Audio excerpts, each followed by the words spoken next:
This week, the Fappening 2.0 is upon us. Ubiquity takes us back to the 90s. GitHub has a flaw in their enterprise product line. Just how much toilet paper do you actually need?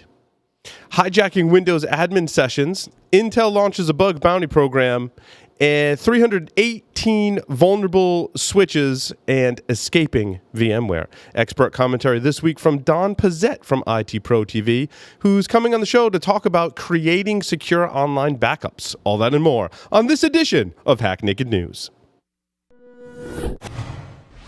This is Security Weekly, for security professionals, by security professionals.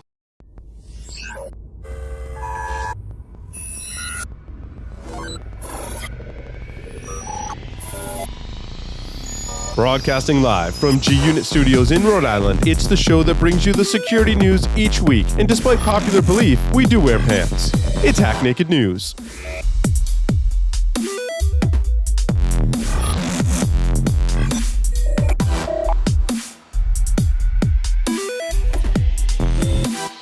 Brought to you by Logarithm's Netmon Freemium delivers real-time network visibility to quickly identify emerging threats in your IT environment. Netmon Freemium is a free commercial-grade network forensics and traffic analytics solution. You can use Netmon Freemium's powerful capabilities to search against all observed network traffic, identify abnormal traffic patterns and application usage, and quickly analyze full packet captures. Take the first step towards real-time network visibility. Visit logarithm.com/freemium to learn more and download it today.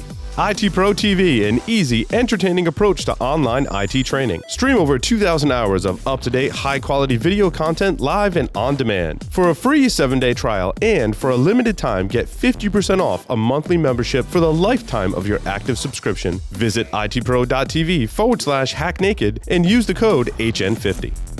Welcome to Hack Naked News, episode 116 from March 21st, 2017. I'm your host, Paul Asadorian, reporting on the information security news for this week. But first, a couple of quick announcements. IT Pro TV's courses now include Sierra Update, Let's Encrypt, ITIL SOA, and ITIL PPO.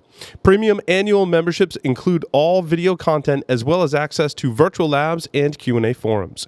You pay $85.70 a month or $857 per year, but there's a special offer for our listeners. For a limited time, get 50% off monthly membership for the lifetime of your subscription by visiting itpro.tv/hacknaked and using the code HN50.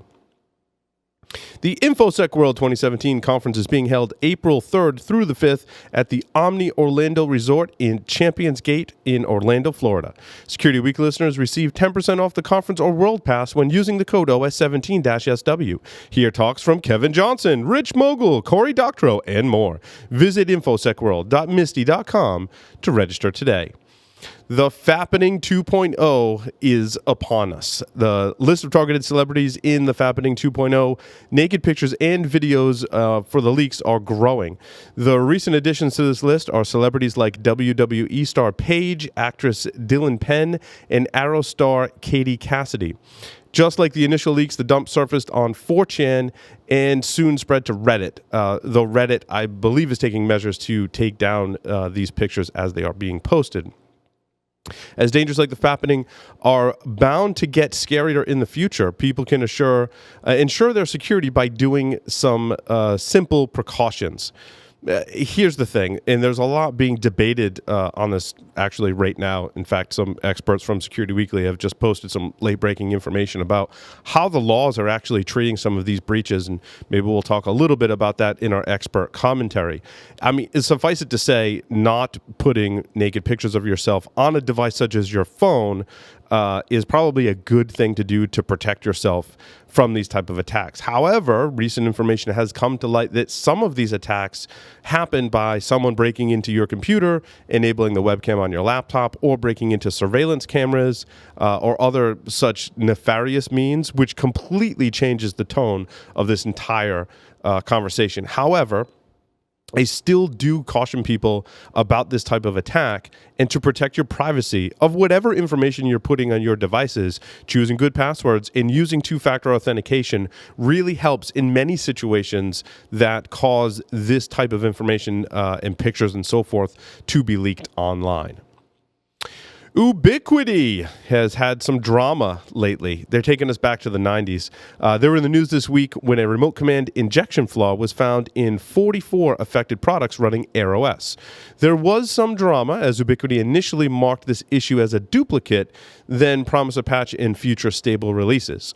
The flaw was found in a PHP script that allows the admin to ping another device from the web interface, one of the more common methods and older vulnerabilities in IoT devices.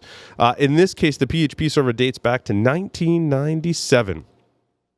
What I also find interesting is that Ubiquiti has a bug bounty program set up with HackerOne. Why would you do this knowing you were still running PHP from 1997? Anyway, I digress. The good news is that patches are coming, and the next release of AirOS version 8.0.1 is scheduled for release soon. I really do like Ubiquiti products, and I use the line of APs, the Unify line of APs. AirOS is used in a different product line, but I truly hope they solve first the communication issues when it comes to security problems and perform a code audit to get that outdated software out of all of their product lines. GitHub Enterprise remote code execution was disclosed today. Building on an exploit method previously published to Frac magazine for Ruby on Rails, an attacker was able to successfully compromise GitHub Enterprise. GitHub awarded the researcher a $10,000 bounty, a t-shirt, a few stickers, and a free lifetime personal plan, and a place in the Hall of Fame. Pretty awesome. Patches have been made available by GitHub for your GitHub Enterprise users. A park is now using facial recognition to wipe out toilet paper thieves.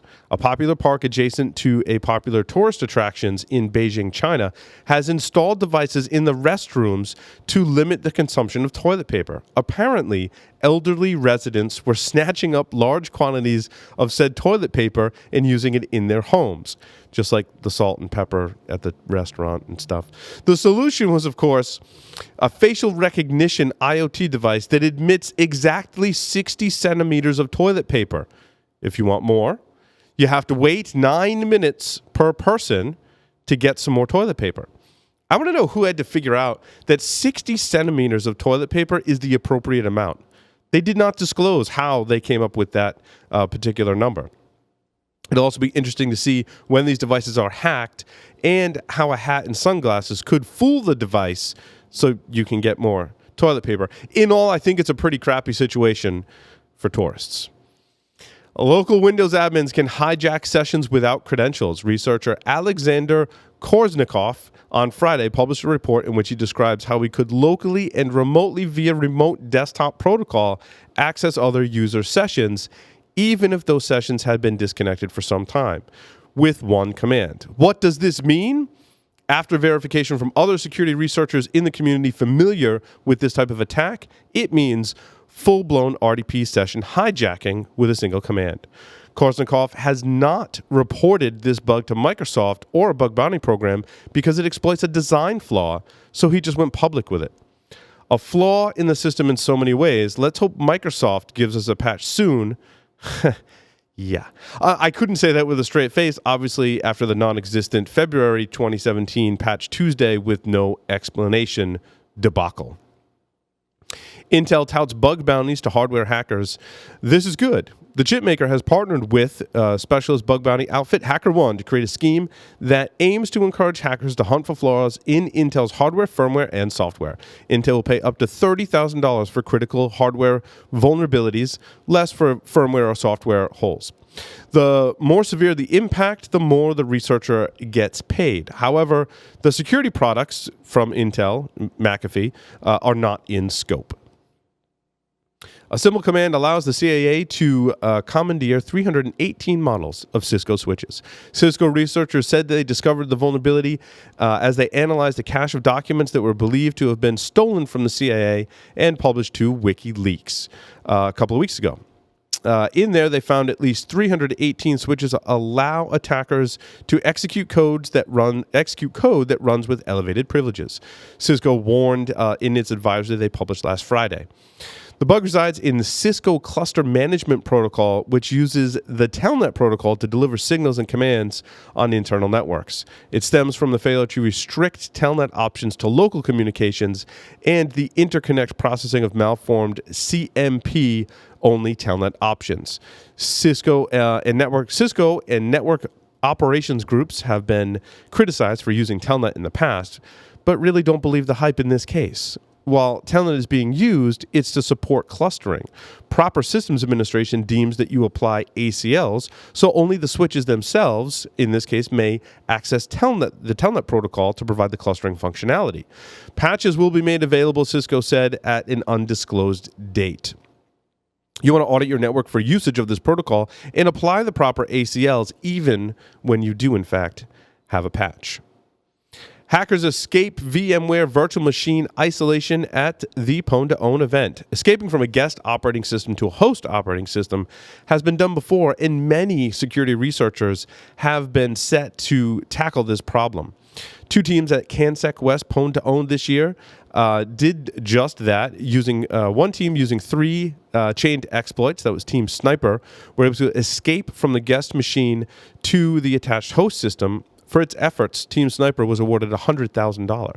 The flaw used by 360 Security was a memory heap overflow vulnerability in Microsoft's Edge web browser. The browser flaw was accompanied by a type confusion vulnerability in the Microsoft Windows kernel. The Edge and Windows vulnerabilities alone were not enough. They needed to also exploit VMware Workstation Hypervisor isolation with a zero-day exploit. The 360 security researchers also had to include that zero-day that I talked about. Sorry, that's a mistake in my teleprompter. Anyway, escaping from guest to host is possible even today. So, coming up next, Don Pezet comes on the show to talk about creating secure online backups. But first, a word from our sponsors. A website, an external presence, employees, an office, any of these things can be compromised and attacked. How are you defending these assets? Have you penetration tested these public assets? Start 2017 by taking a proactive approach to securing your vulnerable areas. Black Hills Information Security has been helping companies find their weaknesses since 2008. Email consulting@blackhillsinfosec.com and see how they can help you sleep better at night. In control of cyber risk with Tenable.io, the first vulnerability management platform built for today's elastic assets like cloud, containers, and web apps. Discover a fresh, asset-based approach that prioritizes vulnerabilities while seamlessly integrating into your environment. And improve ROI with the first elastic licensing approach based on assets, not IP addresses. Tenable.io delivers the data and context you need to secure your elastic attack surface. Start your free Tenable.io trial today by visiting Tenable.io. Has your network been breached? Cybereason can help you answer this question. Cybereason products hunt for threats within your network and eliminate them in real time. To Cybereason, real time means within seconds. Founded by former military hackers who don't play by the rules, they've built this experience into their platform. Harness ingenuity and imagination, not just code, to defeat attackers. Cybereason, disrupt the adversary and let the hunt begin. Welcome back, everyone. The 10th anniversary edition of Source Boston is being held this April. Training sessions the 24th through the 25th, and the conference sessions 26th through the 27th. Events are being held in Boston at the Courtyard Marriott downtown. Security Week listeners get a $100 discount on either the training or conference passes when using the discount code SecurityWeekly. Visit sourceconference.com for more information. Don Pezet is here with us. Don, welcome to the show. Don's from IT Pro TV, and I'm very excited to talk about, I think, a very timely solution for online backups. Welcome, Don. Thanks for having me back on the show, Paul. Always excited to be here and talk about, stuff. Yeah, it was kind of interesting. It gets deemed the Fappening, which is just a terrible, terrible, horrible name for the entire situation. And as I think the legal system is catching up to a lot of the technology that's in place, I think these type of leaks are being treated very differently. I believe also the original celebrity nude photo leak, that person I remember covering on the show was indicted and convicted and serving a sentence. I'm sure that this will happen again with the second Fappening. I'm sure there's people obviously already working on that. However, it kind of brings up the question, If we don't know exactly how some of the hacks happened in this case. However, over time we've speculated and have brought forth evidence to suggest that when your phone, like let's say you have an iPhone, is backing up all its photos to, and this is common. In fact, I use this feature all the time. Let's use a different example. On my Nexus phone, it automatically backs up to my Google account and adds all of my photos into Google Photos. That's great. I can switch phones. I can lose my phone. I still have all of my photos. When I want to access my photos for some of the shows that I do, I actually go to my Google account, download the photos, and then process them. So it's a great feature. However, it means that the pictures you take on your phone not only exist on your phone, but they're in the cloud as well. And how do you protect that system, right? There's passwords and also secure backup solutions. I'm curious how some of those work, Dom, because you've got some interesting scenarios to bring forth on how to make these backups more secure. Yeah, I mean, let's tack one more scenario onto that, right? Ransomware, and I'm sure this has happened to you, but I've gotten calls from people in the community saying, "Don, I got hit by ransomware," and not just an individual, I mean an entire company where their servers can get encrypted. And my first response is always, well, why don't you just restore your backups, right? I mean, it shouldn't have happened in the first place, but it's already happened. Just restore your backups. And you'd be surprised how many times those people, smart people that have backup systems in place, and they go, well, actually, my backups got encrypted too. And so now their backups have been attacked. You've seen that, right? Right. Well, yeah, and here's the thing. If in my scenario, they compromise my phone, I'm backing up to Google. If in compromising my phone, they steal my Google credentials, now they can encrypt everything that my Google credentials have access to, which in my case is all my backups as well. Yep, and that's a real challenge because the nice thing about online backup is it's so easy that you talk about iPhones, for example, where you log in with an Apple ID and it automatically sets up the backup to backup online. In the olden days, what did we have to do? We had to set up the backup ourselves, right? I had to walk uphill both ways to school in the snow with no shoes. We had to get those things called a cable and plug it into a computer and open iTunes and make a backup, right? But think about one of the advantages of the olden days. When you backed up to tape or when you backed up to zip drive or whatever, it was removable media. You backed up, you popped that media out, and then it sat there on a shelf offline, effectively air-gapped, right? But these online backups are so easy because they're always online. You can forget about it. You don't even think about it and you back up. So that's good. But we lose sight of the secondary, the risk that we take on by doing that. So I think from a business side, enterprises absolutely need to be thinking about securing their backups. But even on a personal side, with our own backups that we do, we need to think about it because you don't want to lose all your data and find out that replicated copy you had, that it was encrypted also, or that a deletion replicated out. We've got to think about that. Absolutely. I think in some scenarios, Don, the two-factor authentication also helps this problem, right? Because if the attacker is able to steal your password, they don't have access to the second factor, unless that second factor was your phone that receives SMS messages. That could be bad. But like for example, I use a YubiKey. For one of the reasons why is the exact scenario we're talking about, ransomware and these other attack vectors. It's a physical, separate hardware token two-factor authentication. That helps in many of the situations we're talking about, correct? It does I'm going to say in most situations, but be careful because MFA is not always implemented the same. You've got to be really careful with this. Believe me, I have two YubiKeys for just that reason. Well, I was evaluating a sync provider but a few months back where it was a company similar to Dropbox, and I won't throw out their name. It's not Dropbox, but it's somebody similar to that, where you could hook up your personal or your business and had a huge amount of storage. I think even individuals got 2 terabytes, and businesses could get basically unlimited storage. And it said, hey, we support MFA. I'm like, all right, great. If I can restrict people's access. And sure enough, when I logged into the web page, it required me to double authenticate. I got to put in my code to get in. And so I did that. But then when I installed their mobile app on my phone, it only asked for a username and a password. And then I was able to log into the account. And I said, well, wait a minute.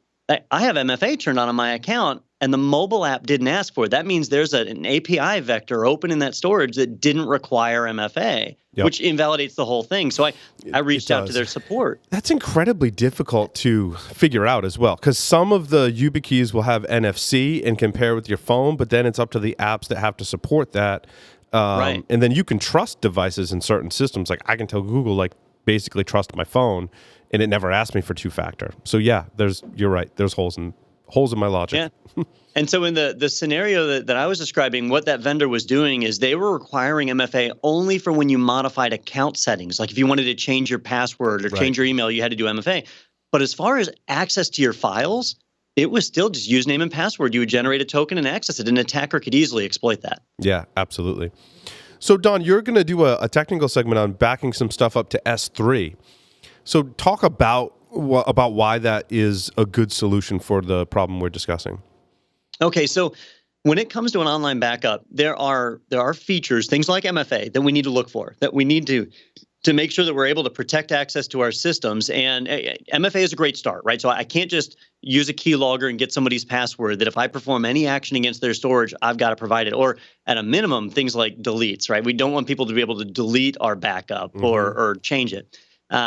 Versioning is another piece that I don't want to just maintain the current copy of my data. I need to be able to maintain multiple copies as it changes over time. And that was the advantage we had back in the old physical storage days. You could rotate out tapes and you could save as much in terms of timeline as you wanted based on how many tapes you wanted to buy. Well, now when we deal with replicating to an external hard drive, you're kind of limited to the size of that drive. So going to online backups, you can usually go far, far back if you've got good versioning in place. And even that's not quite enough, because if an attacker gains full access to the account, they don't necessarily care about deleting your data, like with the Fappening, right? They didn't want to delete the pictures. They just wanted a copy of them. Right. So that's when we end up with encryption. And encryption is challenging because a lot of these vendors offer to encrypt for you, and that's well enough, except they're maintaining the keys, which means they likely have access to that data too. You can do client-side encryption, but now it's up to you to properly store those keys. And if you are, a security admin or security officer, you know how to do that. But if you're Emma Watson, she probably doesn't know how to properly store a private key. Emma Watson doesn't apply a passphrase to her PGP private key, is what you're saying. That's right. I'm just guessing. I mean, there is the whole Swift on security thing, but who knows? So, well, and I agree that multi-factor authentication and various encryption schemes are like just beyond the realm of most average users. And I think that's one of the major underlying problems why we have these type of breaches and why we have ransomware is because of that reason. If we could make it easier, the world would truly be a better place. Yeah, and then the last kind of option that we need is persistent storage, where when a backup gets taken, that it is frozen in time and cannot be modified. You don't want people to be able to modify your backup, especially if you have legal compliance. Like if you work for a hospital and you have to retain medical records for a certain period of time, you can't have people modifying that data. So you got to ensure that your backup stays and maintains its integrity. And if you're looking for those four things, it's really hard to find a consumer level product that does all four. And any one of those, if they're missing, kind of leaves you vulnerable to somebody compromising your data. Absolutely. And so you're going to show a method that does S3 in a specific configuration meet those four criteria, Don? Absolutely, yeah, and it's not even that hard to do. Even for a regular Joe Schmo user, you can get it set up, and it works really well. For an enterprise, it works really well. I like S3 because it's fairly inexpensive, and you can store as much data in there as you want. It's very robust, but it also has some other like added-on features where you can make it as secure as you want and ensure that your data is safe and that only you have access to it. And that's kind of important. Interesting. Cost-wise, what's your kind of rough estimate in comparison for backing up to S3 versus using another commercial online backup service? It can vary. It's harder to maintain, so you're giving up a little bit in ease of use. If you look at something like Dropbox, right, or CrashPlan or something like that, you flip a switch and it's running, super easy to use. And they usually charge a little bit more. With S3, they charge usually around 10 cents per gigabyte per month, which really doesn't add up to all that much. You can stick terabytes in there. That's just for the storage. You also pay per gigabyte when you access it, correct? The way they do it is you don't pay for data going into S3, you pay for data coming out of it. So you kind of have like this data retrieval cost. And if you're just doing backups and you never need access to your backup, right, the perfect world scenario, then you never pay the bandwidth. But then when you retrieve it, you do pay a higher level for Right. But that's a great cost model for a backup, right? And only paying when, hopefully, you're not going to need to retrieve it every week, like you're getting ransomware every week, right? You've got other problems. You've got other issues, yeah. So I think that's a great model. Well, I'm looking forward to getting the technical details on that and bringing that to our listeners. Don, thank you very much for appearing on Hack Naked News and talking about this particular issue. Absolutely. Thank you.